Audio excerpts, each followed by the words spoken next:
là il est parti. Alors, on a demandé aux enfants de choisir deux couleurs, leurs deux couleurs préférées.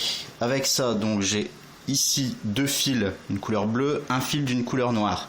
Avec le fil d'une seule des couleurs, on établit, donc on récupère le milieu du fil et on dessine un N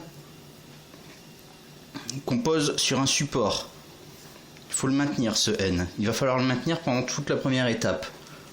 Ensuite, on récupère l'extrémité d'un des fils. On fait une boucle qu'on maintient entre le pouce et l'index et qu'on va glisser par le haut au niveau de la pointe supérieure du N. On va maintenir cette boucle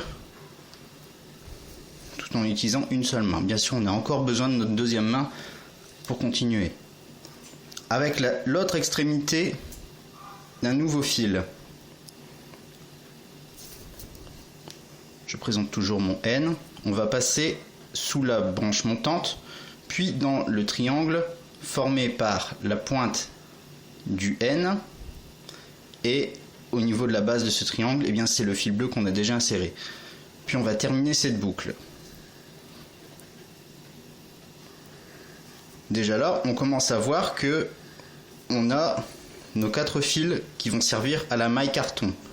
Le fil bleu, le fil bleu, le fil noir, le fil noir.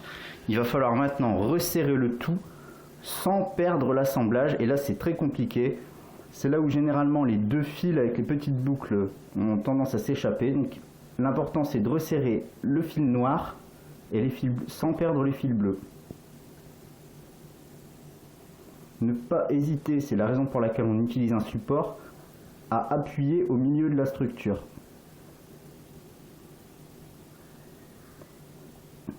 Voilà, normalement si j'appuie au milieu, je tire un peu tous mes fils et c'est bon. Maintenant si j'attrape le Scooby-Doo seulement au niveau des extrémités bleues, eh bien je tiens mon Scooby-Doo sans problème et je vais pouvoir même positionner donc justement l'assemblage entre mon pouce et mon index d'une seule main.